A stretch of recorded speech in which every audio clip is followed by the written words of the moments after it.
Welcome back. Welcome back to this side of the pond. Welcome back to the States. We had one, that's for damn sure. Well, it wasn't the guy behind me, and I don't think it was any of the guys to my right, I guess, or your left, and Ben Rasa at JazzRaz DFS at Shander Show. I went back 2 times over on last week's show as we looked ahead to the Open Championship to see if anybody at all on this show had the lefty. Nobody did. It was an amazing run. We have to talk about what happened. We also, Ben, amazingly, some names, some recognizable names have made the trek to Minnesota to show up at the 3M. A couple that I just don't know why they would be there, but we have a lot to talk about. How you doing? I'm good. Yeah. I mean, listen, Open Championship, Brian Harman, all the credit to him. He made it one of the worst viewing experiences I can ever remember. That's not his fault. Nope. Just got it done. It was a weird week. It doesn't really help in betting, maybe a little with matchups. My fades were really solid. A lot of the guys I didn't like did not play well, and that usually puts you ahead of the game. But Dustin Johnson no-showed. Killed me. Decky was solid enough. He caught me a nice piece of some things. But Brian Harman just took it down, and that was something I didn't see coming. So congratulations to him. And now we're at the 3M, and you mentioned some hilarious thing. We'll talk about JT being here, not to take shots at him while he's down, but there are some names in this field. Speaking of which, that first round leader at 60-1 for JT did not work. Bryson DeChambeau over Matty Fitz round 1. I mean, that did not work. I can't believe I lost a matchup where the guy that I lost to, my guy who lost to, in Dustin John. I mean, think about how bad Colin Morikawa was, right? Here's another to one. miss the cut, right? But then you had the DJ matchup who I took, and I tailed you on just DJ, liking DJ, and I thought, yeah, that's just it was a match.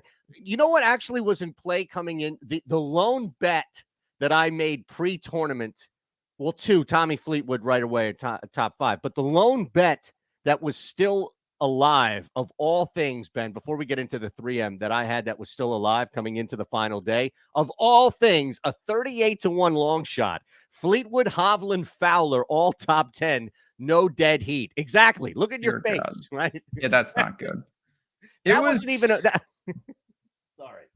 Hovland, he was someone that, coming into Sunday, obviously you knew it was going to be tough, but he was someone I was like, I wouldn't be shocked if he posted something that gave him a window, and he did the complete opposite of that. Total opposite. Everybody I touched, I felt like it was a disaster. All right, well, let's move ahead. So let's move ahead.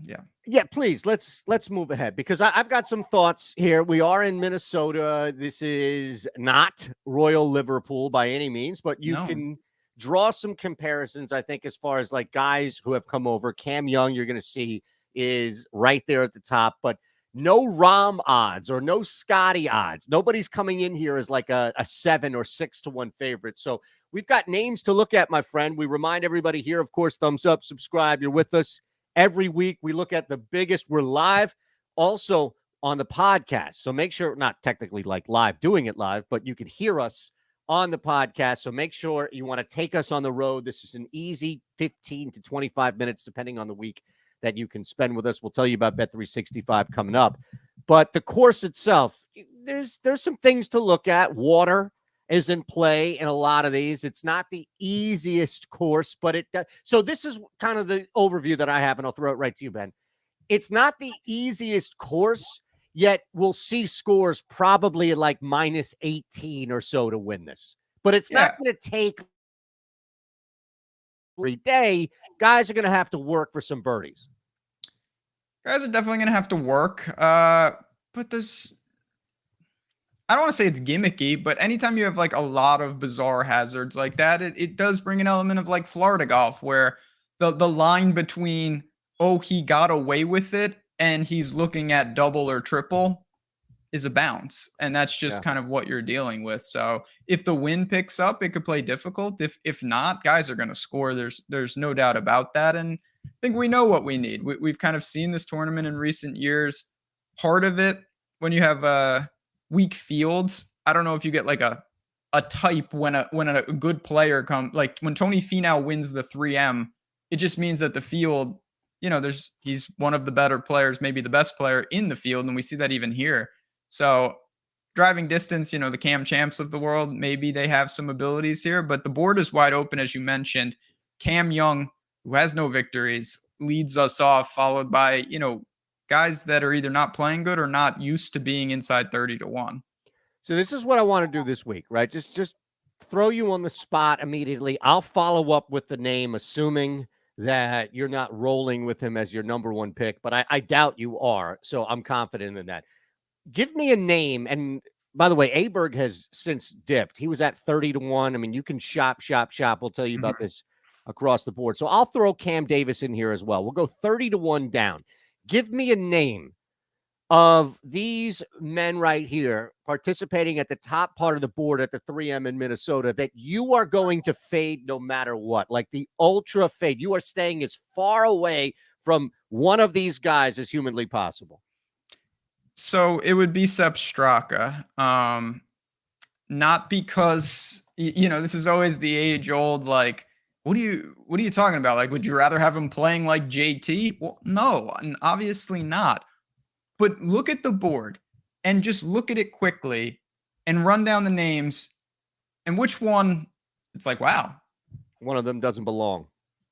Long term, Sepp Straka is a good player. He's a winner. He just won the other day, and he was obviously right there at the Open.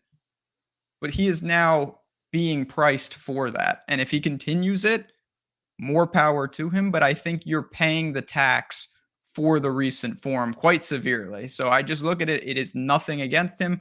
I think it's a totally different conversation for DFS. But for betting, I am not going to play a guy at 22-1 who, if you just had this tournament a couple weeks ago, he would be 40-1. And I'm not paying that tax for him.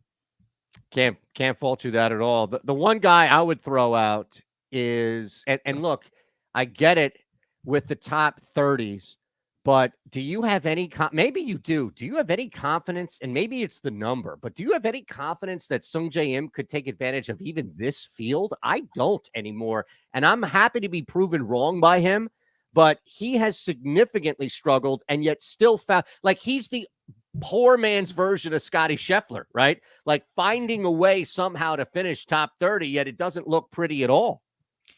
Yeah, I mean, it hasn't been a good stretch for Sanjay. At times, I think he's getting it back. I still believe in his game. It's well-rounded. Great golfer, yes. But again, it's all about the number. Like, I would just play Tony Finau or Hideki clearly over him in this spot. I think that Hideki couldn't roll in enough last week. I shouldn't even say that. It wasn't all a putter issue. He minimized the mistakes. He just didn't have enough birdies to really get up there. Finau's Finau. I don't really know what to make of him, but we've seen him at this course. I got to ask you, because we're going to get down to some of these points. What are you doing with JT, though? Because he's a guy, he's here because he might not even make the playoffs. Right. He's struggling.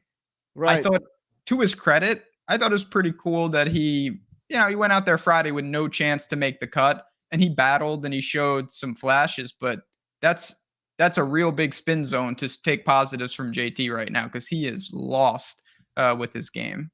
So I'm just going to appeal to the greater sense of this game where we just don't see this. We don't see even a guy of JT's ilk when he's at his best. Somebody just struggling, and mightily struggling, free falling, and then all of a sudden snapping out of it the next week and winning. So I think what you could see, maybe top 10, top 20, if you could work something, maybe matchups. If you truly believe in Justin Thomas this week, Ben, I wouldn't play him outright. I would try and work areas that he can build confidence, and it doesn't hurt you as a bettor where you're all or nothing at 25-1. I recognize 25-1. Like, if he's winning and if he's playing at JT's level, he's below. Cam Young. He's probably 11-1 in this. If he's even playing in this event, he's not. That's what I would do with JT. He's not. Good point. He's not. Yeah, I hear you. I think that I'm always, if you're playing a bunch of outrights and you want to add a guy on pure talent, I get it. I tried that last week. It didn't go well. Not sure I'm going to do it this week, but I thought he deserved the mention. But I'm going to get my card. Decky would be my preferred option up top, but I want to scroll down just a little bit because I like Gary. So real quick, are we not taking anybody at the top past what we have at Cam Davis? Because here's the thing, it's chalk, and I don't know what the number is, but if there's anybody up top, and I'm sorry to your guy here, right? And I mean, like Aberg is a guy that I'm going to bet. So I Okay. just wanted to mention Cam Young. I know we don't normally do this, but I feel like Cam Young, look at the strokes that he gained outside of putting at Royal Liverpool, right? Like, this is a guy who can blast the ball. It rewards you here at 3M to be able to do that.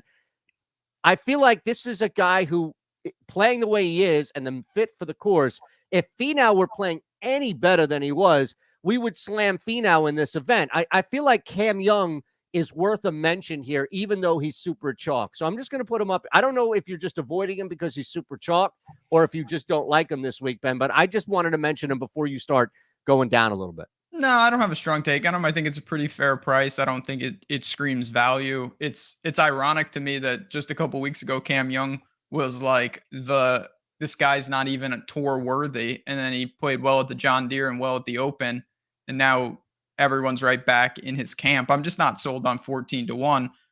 I like this range much better. Gary Woodland at 35-1. I know that he hasn't had a great 2023, but the ball striking has been there. The putter has not.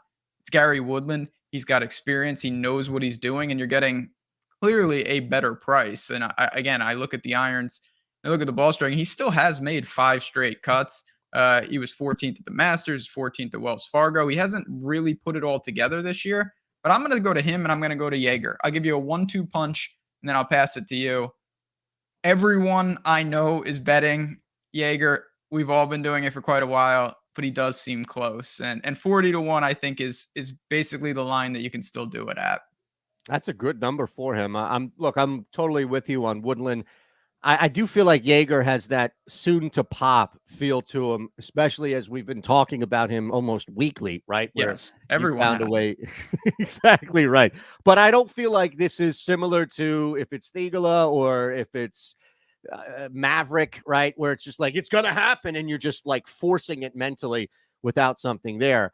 All right. I'm going to go with a guy who has been red hot. And the course history has been a little mixed. I understand that. But how can you ignore, Ben, a 45-1 for a guy like Lucas Glover, who is gaining an insane amount of strokes striking the ball, and on top of that is finishing?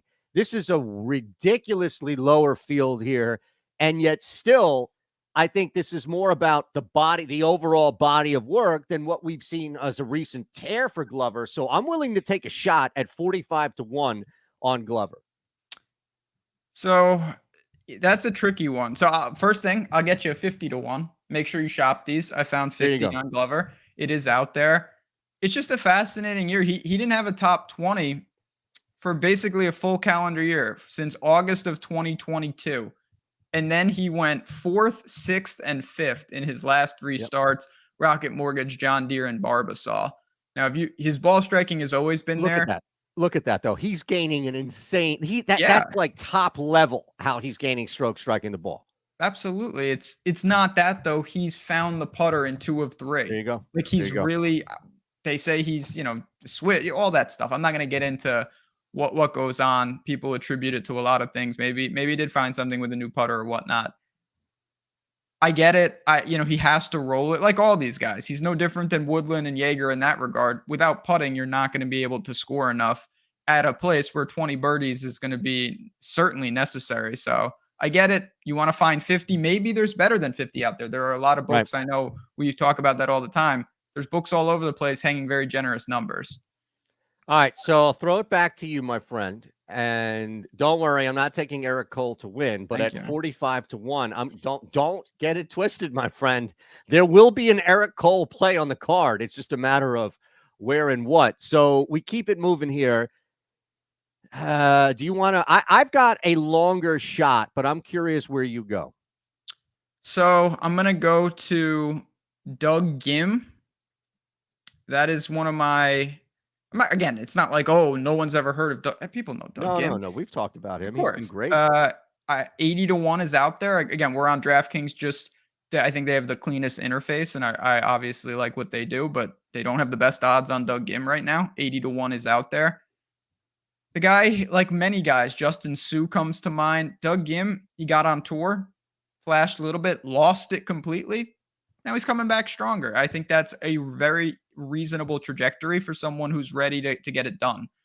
He's always been a good ball striker. The putting at times is really good. The putting at times is really bad. But I think he's got a more well-rounded game than he did originally. He missed the cut in Scotland.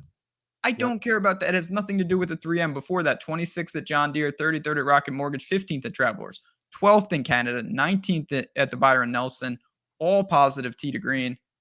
I like what I see. An 80-1 in a field like this, where we mentioned, like, yes, Cam Young's a good player. Cam Young has the same amount of wins as Doug Gim. Like, he's not chasing Scheffler on Sunday. It's more wide open at the top. I love it. You mentioned that 6 top 33s or better. He's been good, before that miscut at the Scottish Open. And look, he's had history here. 2 of his 3 trips, he's finished top 20. So he knows the course. He's had success at this course.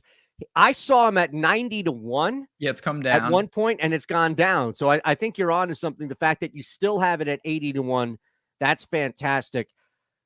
There are a couple of top 40s I want to throw your way. I just wanted to mention one more guy. If you have anything super long, let's do it. He's looking for his first one here. He played well at Royal Liverpool. Any interest in Alex Norman at 75-1? Well, let me get you some extra info that people don't know, because you can look at all the stats with Alex Norman.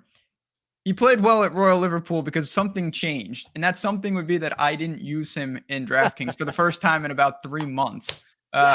Don't use him this week. I probably won't, and then you'll see him hoisting the trophy. I cannot get him right. I loved him in Scotland. I was one of my favorite plays of the entire week, and he melted, and then he looked good last week. I don't know what to do with Noren in all seriousness, because he's changed his game. When he came across, he was more of like a grinder, Shane Lowry style, and now he's better in these birdie fests. Like, if it plays easy, I actually think Noren is more primed to do something. So he's another one. I'll get you 80-1 out there. I'm looking at over on OddsShopper, the best odds, and you can find 80-1 on Noren. I get how you're getting there, but there's a personal, we're a family here at OddsShopper Golf. There's a personal blind spot with me and Noren that I just can't get him right. That's fine. So maybe I'll play that, knowing that you're not going to run him. I can't get him right. Okay. If I hear different with you and Jeff or whoever's hosting the show with you Wednesday, then I'm going to be upset. If you plug Noren in your DFS line after I place the bet, see, unbelievable. Anything else? I've got 2. They're going to be rapid fire. I'm just going to throw names at you. I'm not going to get into it, but do you have any long shot before I hit the top 40s?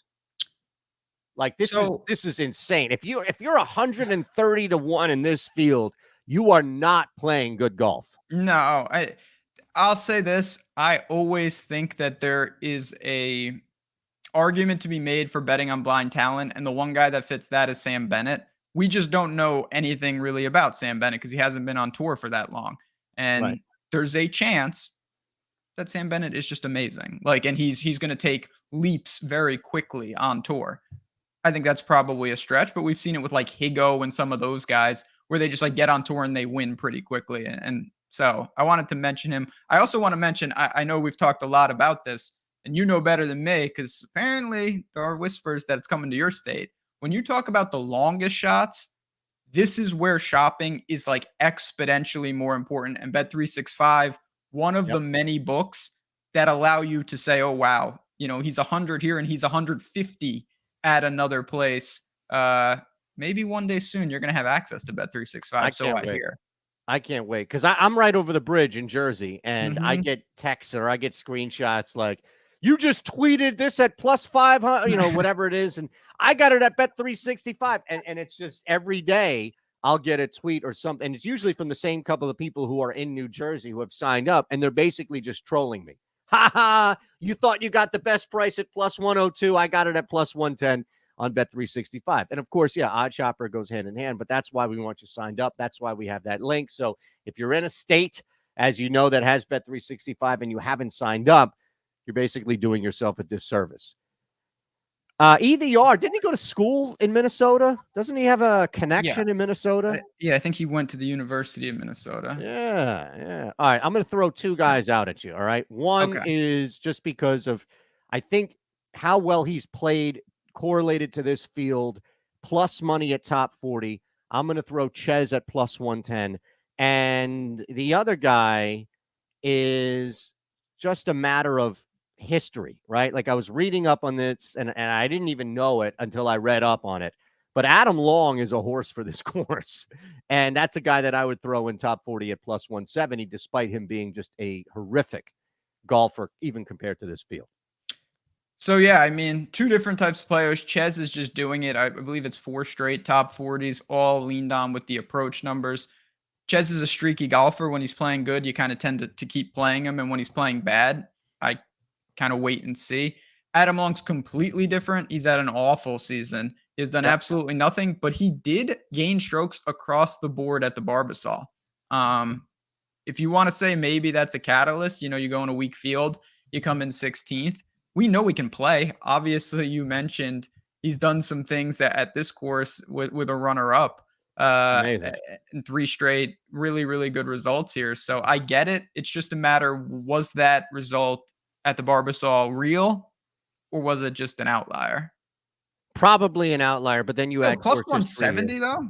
That's what I'm saying. For top 40 with his history, I'll take it. He's probably not even going to be bet much outside of people that nose around and know what they're doing, like you. All right. Anything else on the way out? No, I think as always. Now you see what you've done. The show is now going to be off the rails because Norin is even money for a top 40, and I do think that that's a pretty good price. Wait a second. Did I blow by that? That's not bad though. Even money. Sign me up. Okay. See, this is how it starts. This is exactly how it starts. He'll be in your DFS. You'll have the most exposure to him by the time I probably will. Him and Bez, it ends the same way every single week. When Nora misses the cut, at Jazraz DFS, at Shander Show, on whatever these apps are called these days. You can find us on Twitter there. It's going to be an interesting week. I know it's not a major, but I'll be honest. I think there's more value on the board this week than last week. Yeah, I think you're right, man, especially with this field. All right, we'll see you next week. Again, we're here every week. Podcast, YouTube. We want you a part either way. Let's cash some tickets.